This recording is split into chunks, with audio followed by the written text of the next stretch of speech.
Hello, xin chào tất cả các bạn, chào mừng các bạn đến với video tiếp theo của tôi. Thì hôm nay là một cái vlog mà tôi phải thực sự nói là rất là chán. Rất là chán bởi vì là nguyên một cái tuần qua ở quê tôi ở Thái Bình đang mưa rất là to. Mưa to, mưa liên miên cả ngày luôn nên là tôi không thể ra ngoài mà quay những cái video ngoài trời được. Nên là hy vọng tất cả các bạn đang xem video của tôi các bạn hãy thông cảm. Nó trời ngoài kia đang mưa rất là to, rầm rã luôn, chán không làm gì được nên chỉ biết là ngồi nhà quay vlog cho anh em xem thôi. Và ngày hôm nay tôi đã quyết định quay một cái vlog ngắn để cho mọi người xem cho đỡ chán. Khi nào mà tạnh mưa thì là tôi sẽ đi ra ngoài quay ngoài trời. Ở ngoài trời có rất là nhiều cái video thú vị mà tôi sắp quay cho các bạn xem. Nhưng mà phải đợi trời tạnh thì mới quay được, còn mưa như này thì chịu, chỉ biết quay ở nhà thôi. Và tôi vừa nghĩ ra một cái ý tưởng có thể quay được trong nhà, đó chính là tôi sẽ làm một cái video thi ăn cùng lại con gấu nhà tôi. Gấu hiện tại đang chơi ở dưới nhà. Bây giờ là đợi cho nó mưa nó bé bé đi, sau đó thì tôi sẽ đi ra kia để mua thức ăn về, sau đó thì sẽ solo ăn với con gấu xem là ai sẽ thắng. Một là tôi thắng, hai là con gấu thắng đấy. Nói chung là bây giờ thì là không biết làm cái gì cả, thôi lấy điện thoại ra để kiếm tiền trên Binomo. Hôm nay tôi sẽ kiếm tiền trên Binomo và lấy số tiền đó để đi mua đồ ăn về thi ăn con gấu. Rồi bây giờ thì là tôi sẽ kiếm tiền trên Binomo. Tôi đã đặt cược 100 đô, không cần phải suy nghĩ gì cả.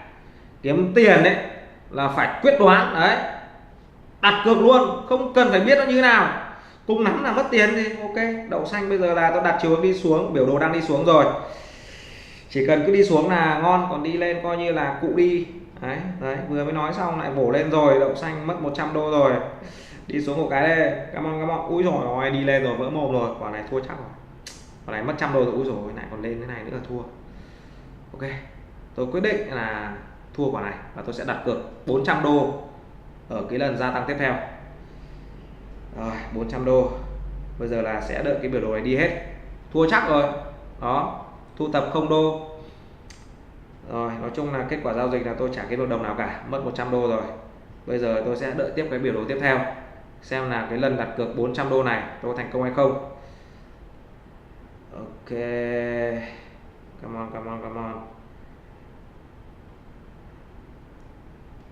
7 giây nữa là đến cái phiên mà đặt cược 400 đô tiếp theo của tôi. Rồi 1 giây, tôi sẽ đặt chiều hướng tăng. Bây giờ là ngồi đây xem biểu đồ tăng hay giảm. Biểu đồ giảm thì là tôi sẽ mất tiền, còn biểu đồ tăng thì là tôi sẽ thu thập được 640 đô, gần như là gấp đôi luôn. Bây giờ là biểu đồ đang đi lên rồi, chúng ta hãy cùng ngồi đây chờ đợi. Ok, nó đang lên rồi, rất là cao. Rồi come on, lên cao rồi, đừng xuống là được. Còn này mà đầu tư chính xác xong. Come on, lên đi. Ok, tôi đã kiếm được 640 đô. Mẹ rồi ôi. Những bạn nào mà muốn kiếm tiền trên Binomo, các bạn hãy kéo xuống dưới phần mô tả. Tôi đã đặt link ở dưới phần mô tả, các bạn chỉ kéo xuống đó, các bạn tìm hiểu cũng như là tải Binomo về để kiếm tiền cùng với lại NTN. Ok. Và bây giờ thì tôi sẽ xuống gọn gấu lên và đi mua đồ ăn về để thi ăn với nó. Ok. Bây giờ thì tôi sẽ thi ăn cùng với nó. Ở đây thì tôi đã chuẩn bị sẵn xúc xích, sữa chua, và đặc biệt hơn nữa đó chính là hai cái đùi gà đấy, đùi gà rất là to luôn. Bây giờ thì tôi sẽ tổ chức cái cuộc thi cùng với lại con gấu của tôi, xem là nó thi ăn với tôi thằng nào sẽ thắng. Tôi ngày xưa ấy thi ăn như nào, ăn nhanh như nào và ăn nhiều như nào các bạn biết rồi, nhưng mà hôm nay là tôi sẽ thi ăn cùng với lại con gấu nhà tôi, bởi vì là tôi biết được là con này nó ăn rất là kinh khủng, nó vỗ một phát là hết luôn đấy. Con này nó ăn kinh lắm, ăn như điên như dại luôn đấy. Nên là hôm nay tôi nghĩ ra cái trò này, tôi thi với nó xem là thằng nào sẽ giành chiến thắng, gấu hay là tôi đấy. Đâu nhỉ, bình thường ở nhà thì là cứ mỗi khi tôi ăn cái gì tôi phải cho nó đấy, tôi ăn một nửa cho một nửa, và tôi phát hiện là con này ăn rất là kinh và ăn rất là nhanh. Rồi bây giờ thì là không linh tinh luyên thuyên nữa, để tôi sẽ thi ăn cùng với lại con gấu này thôi. Trước tiên thì là thi ăn xúc xích đi. Đấy, bình tĩnh, chú cứ bình tĩnh ngồi nguyên đấy. Bây giờ nhá, ở đây các bạn thấy là có hai cái xúc xích đấy bằng nhau này. Bây giờ tôi đặt vào đây này, đặt đây này, bắt đầu này. Con này rất là mồm nó gan chứ để đây nướng nó không bổ đâu. Bắt đầu nhá, 1, 2, 3.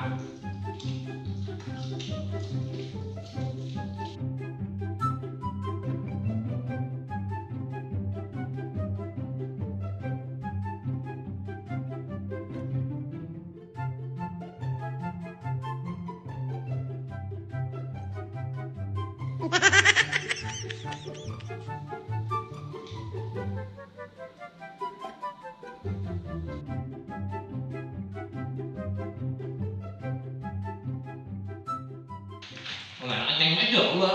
Tôi chưa ăn xong nhiều còn ăn ngay không nuốt được. Ok, Phần thi đầu tiên thằng gấu thắng, thằng nam thua. Rồi phần thi tiếp theo cho nó cái to đi, tôi ăn cái béo cái nên bổ kinh quá.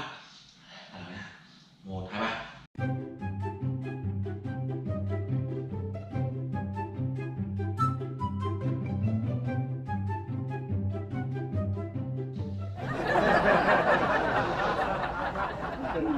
What the fuck, mẹ anh thế à? Gấu đánh hết cả tưởng nó đề luôn, ta còn một nửa cái ông còn chưa nhai hết trong mồm, chưa nuốt luôn mà cái níu nào ăn hết cụ rồi nó mà ăn hết luôn đi.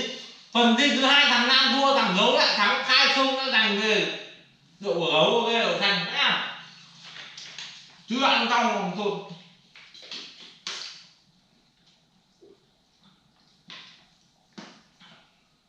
Không có nước tôi không nước được.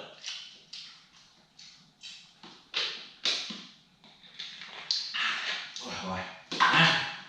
Phần thi thứ ba, phần thi ăn sữa chua. Con gấu thì là nó không thể mồm của nó to đó. Đấy, nó to gấp đôi cái hộp sữa chua này, nó không thể cho cái mồm vào đây nó ăn được. Đây là tôi đã chuẩn bị sẵn cho nó cái bát. Đấy, tôi sẽ đổ sữa chua đây cho nó. Đây nha các bạn nha, sữa chua này, tôi đổ đây cho nó đó. Rồi, mình tĩnh tổ bọc của tôi đã. Bây giờ thì ăn nha, cái này tôi chắc chắn tôi thắng luôn, con này không bao giờ ăn nhanh của tôi. Đầu này, giờ mình tĩnh gấu này, nó có thể bình tĩnh được không? Đầu này,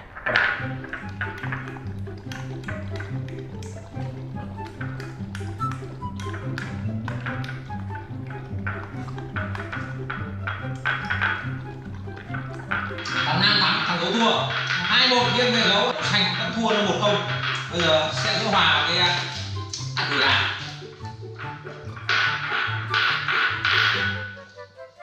Rồi mày ăn mày có cần phải sâu quá được không? Ok, nó đã ăn hết cái bát rồi.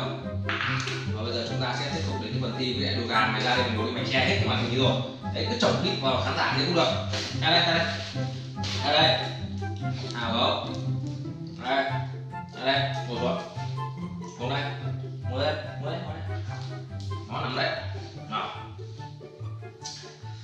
Bây giờ đùi gà này là 50-50 này, bởi vì là đùi gà có xương.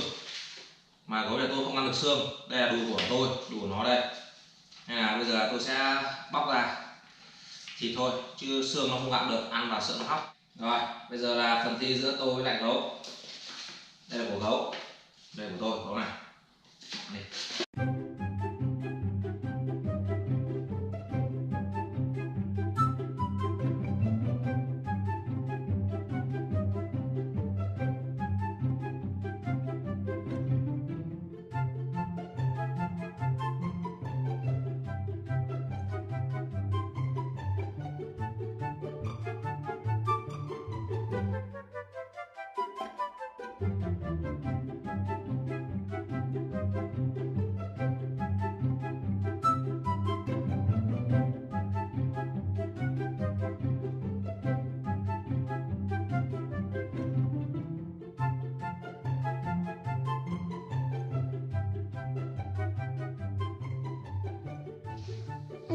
Trời ơi, lại vừa biết đậu canh méo mà quá rồi, quá phát 3-1. Nó thắng 3 phát. Tôi thắng chỉ có mỗi phát quả ăn chua chua. Và vừa vô quá. Đúng là bỏ ăn lâu ngày không thi ăn thế này, không thử thách ăn nhiều. Bây giờ thua cả gấu, nhục, quá nhục. Quá nhục. Nhục quá. Đấy, bây giờ thôi, đằng nào thua cho nó ăn. Chưa bao giờ tôi nhục như mày. Đấy, ăn đi, mày thắng rồi. Thế là thằng nam thua thằng gấu với tỷ số là 3-1, thằng gấu thắng 3. Thằng nam gỡ lại được 1-0. Nói chung là gỡ được một bàn danh dự được rồi, còn hơn là thua nó cả 3-0, chết 4-0. Đây, của mày thất. 3-1. Đây, của mày thất. Còn cái xương thì mình gặm luôn rồi. Đây, gặm đây. Nó cái gì nó chả hổ. Ok, kết thúc phần thi thì là tôi thua gấu với tỷ số là 3-1 đó. nhắc đi nhắc lại 3-1. Nó thắng 3, tôi thắng 1. 4 phần thi. Nghe, ăn nhanh kinh khủng luôn thề. Con này thua nó, con này không thể đo ăn được nó bởi vì nó ăn kinh khủng lắm, cái mồm nó to vãi cả trưởng luôn, tôi to gấp 3 gấp 4 lần cái mồm tôi. Nó vồ một phát hết luôn đấy, cái xúc xích tôi đang ăn còn một nửa tôi chưa kịp nuốt hết mà nó đã vồ hết rồi. Rồi cái đùi gà nó vẫn còn mà chưa nhai hết, chưa nuốt hết được, chưa nuốt được một tí nào bởi vì nó nhiều quá. Cố gắng cho vào mồm để nhai, cuối cùng là cái đậu xanh nhà nó đã vồ hết rồi. Mé khổ. Thua con gấu cái nhục, không sao. Thua keo này 7 keo khác. Nếu mà clip này tất cả các bạn đang xem video tôi ủng hộ tôi bằng cách like video, chia sẻ video hoặc là nhiều view là tôi sẽ nghĩ ra một cái phần thi khác để nó thi với cái con gấu này, không thể thua nó được. Mẹ chủ không thể thua chó được, đậu xanh con gấu này được lắm. Hôm nay tao bảo mày ăn chậm rồi mày không ăn nhá, mày cố mày vồ hết. Mày thích là vẽ mặt tao nó ok rồi, lần sau tôi sẽ phục thù. Còn clip hôm nay tôi sẽ kết thúc ở đây. Cảm ơn tất cả các bạn đã xem clip của tôi, nhớ like, subscribe, chia sẻ và đăng ký kênh của nha. Bye bye nha.